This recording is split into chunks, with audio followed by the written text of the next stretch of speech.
So spring is here. I have a section night coming up, and I'm very excited about it. So I figured I would show off my updated gear list that I have here.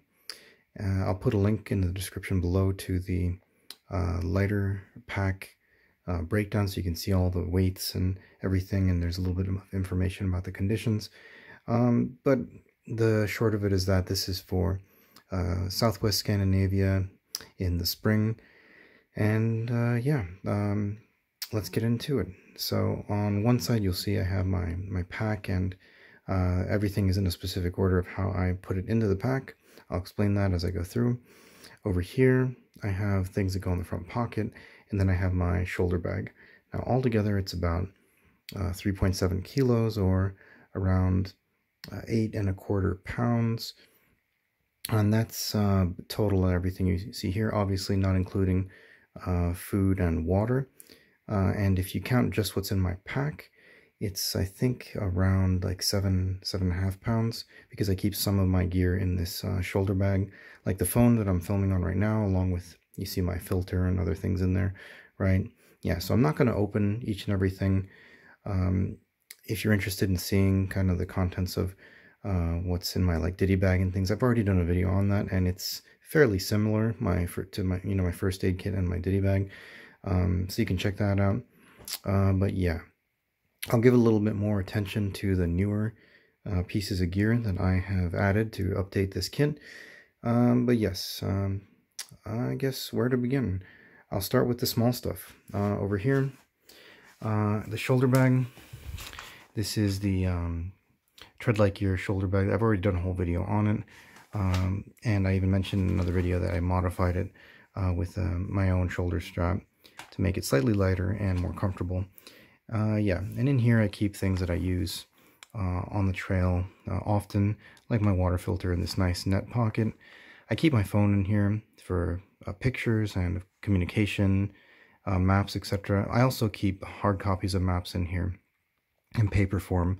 And because this is water resistant, very water resistant, I don't have to worry about the maps. They're just printed paper maps I got for free online. Yeah, but other things that I need, I could put a granola bar in here. I could put, oh, I already have in here like a compass and those kind of things in there, right? Okay, so there's the shoulder bag. Now over here is just a generic piece of foam. Now I carry two pieces of foam. This one is for the trail. You can see it's already dinged up a bit, but that's just for, easy access. I keep it on my top strap of the pack, so when I want to sit down and take a break, there it is. In a pinch, I could add that to my sleep system to, up the warmth underneath me a bit.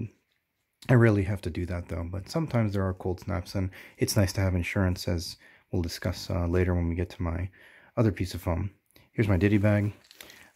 It's got, everything you'd expect for toiletries, toothpaste, toothbrush, some biodegradable soap. There's my little towel in there in this nice little net pocket here. Similar to my shoulder bag, I like that it has this net pocket so I can put like wet things like a water filter.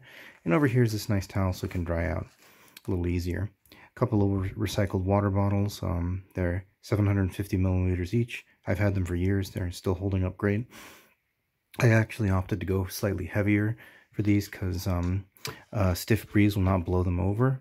You can go, much lighter with these very, very thin plastic bottles, but I get annoyed at how flimsy they can be. So yeah, I opted for something a little sturdier, and I like this one because it has ridges on the top, so it's easier to grip and hold when I'm pulling it, say, out of my pack.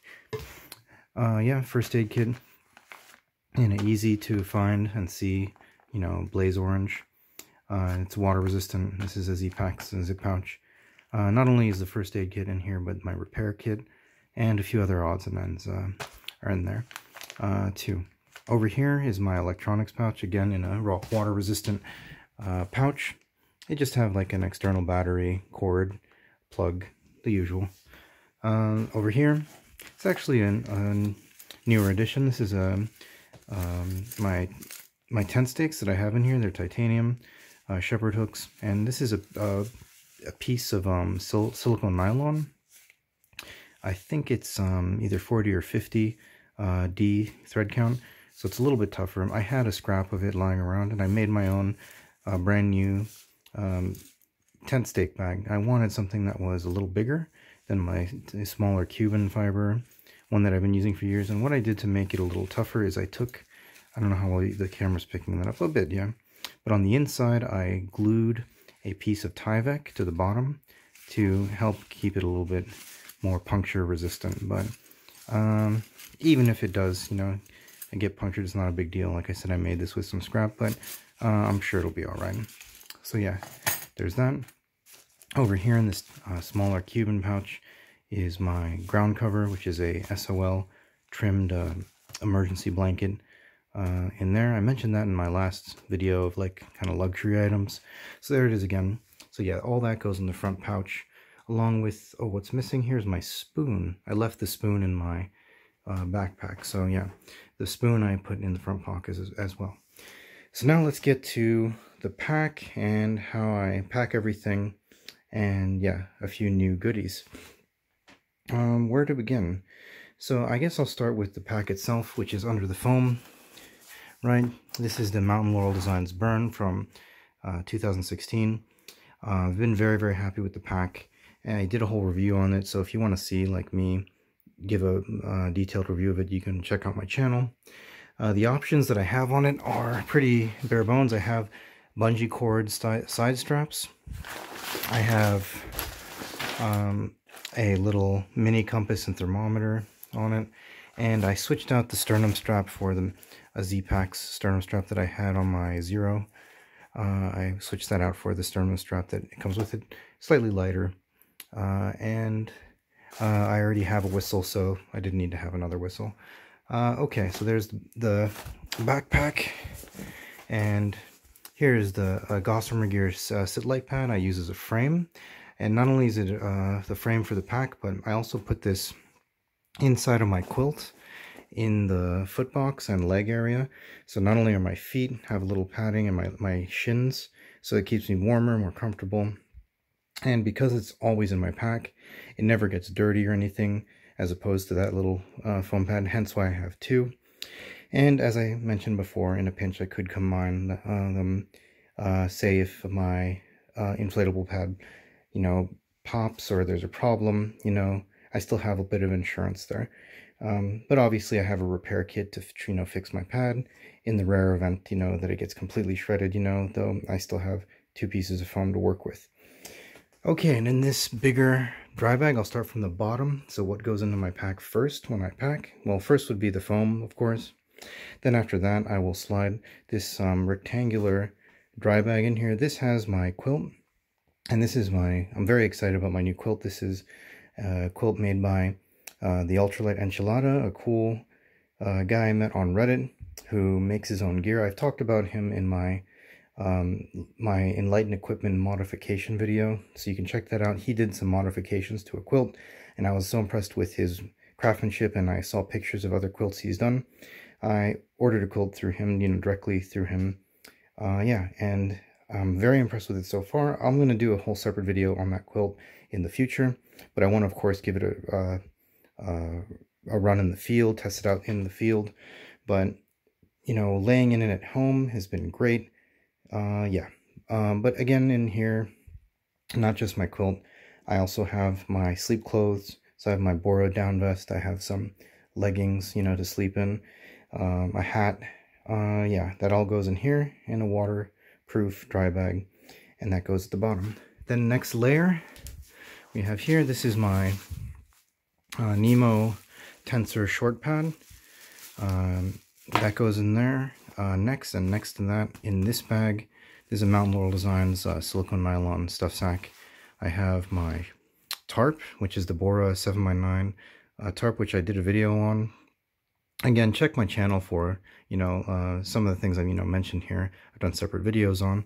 And then also inside of here is my bivy, which is a newer Borah bivy. I decided to upgrade to lighter, and there's new, you know, silicone nylon that's, you know, lighter, more waterproof. Silicone nylon has made improvements over the years. So yeah, the bottom is silicone nylon of the bivy, and the top is the Dimma style with the mesh to, you know, vent out body, you know, vapor, humidity, and it completely eliminates the problem of condensation. So very happy with that design.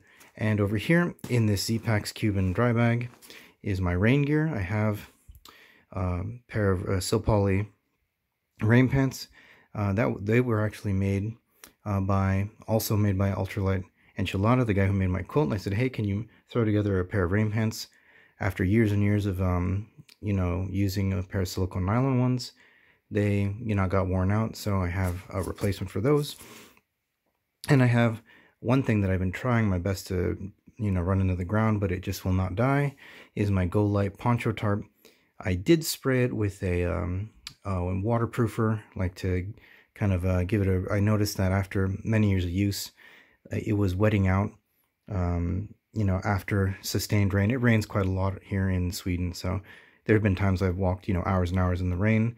But yeah, after I gave it that nice, you know, respray of, you know, waterproofing, it seems to have worked. But yeah, I would probably replace it with another, you know, it's no longer Go Light. Now it's known as this. It's the same owner. He changed the name to My Trail or something, My Trail Company or My Trail, whatever. But it's a nice 7 ounce or 200 gram 15D silicone nylon poncho tarp. And if I couldn't find that, Sea to Summit makes an ultralight poncho tarp that I've heard good things about. But yeah, I'm a big fan of using both a tarp and a poncho tarp to make like a palace type shelter if I, you know, if it's really bad conditions out. And also I really like using a, you know, a poncho as rain gear. It's good ventilation. It's very flexible. It's nice to use as like a front door for not only your tarp, but also in trail shelters. There's quite a lot of trail shelters here in Scandinavia that you can use. Yeah, so there's that. This is my food bag. I said, you know, this is, you know, without food and water weight, but I wanted to, you know, pack up my bag and see how everything would fit, because I had a few new, you know, kind of pieces of gear, and I had a few new ways of packing things. For instance, you know, the tarp and the bivy and the rain gear and all that.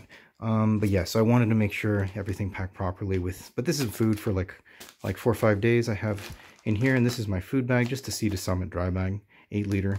And then over there in just a plastic bag is my stove that goes on top. And it either goes on its own on top, or I can put my hoodie, like I have a polyester hoodie that I'll wear while I hike if I'm getting, you know, warm, then I can throw that in my backpack. But yeah, so that's it. This is my new and improved 3-season or 2-season plus kit. This is actually quite similar to what I would take in the summer, but in the summer I will do a separate video probably on when the temperatures are much warmer, how I, you know, would change things and make things slightly lighter. Okay, I hope this video was helpful or enjoyable to watch. See my new setup. It's been now, I'm on YouTube now for several years now. The very first video I did, I think back in 2014 or 15, you know, it was of a summer, my summer, you know, ultralight gear load, and I think I was around 7.5 pounds. So this is around, you know, 8.25 pounds. So it's not that far off. I seem to hit the sweet spot over the past several years when it comes to ultralight backpacking, fluctuating from like, depending on the conditions, of course, but for, you know, everything but, you know, winter, running, you know, from 6 to 8.5 pounds has been my sweet spot. But yeah. All right. So yeah, take care. Thanks for watching, and I hope you are getting some nice adventures out there now that spring is on its way. All right. Happy trails. Goodbye.